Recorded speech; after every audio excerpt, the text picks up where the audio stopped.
ভাই দেখো ছাত্ররা, তোমরা দেশের মানে কত উন্নতি করেছো দেখো।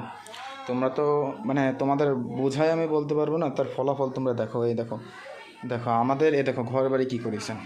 মানে তোমরা চলে গেছো নিজেদের রক্ষার্থে। দেখো আমাদের 3-4 লাখ টাকার উপরে থাই গ্লাসগুলো ভেঙে, আর নিচে আপাতত যেতে পারতেছি না। অবস্থা দেখো, মানে এইগুলো ভেঙে অবস্থা টোটাল খারাপ করেছে। হাঁটার পরিস্থিতি দেখো, এইসব আছে। দেখো ভেঙে চুরে কী করেছে, দেখো দেখো, এই দেখো ভেঙে চুরে কী করেছে, অবস্থা দেখো কী করেছে। এগুলো দেখো আরও আছে এখানে অন্যান্য যত কাজ ছিল, এই কাজগুলো ভেঙে একেবারে অবস্থা খারাপ হয়ে গেছে। এই দেখো,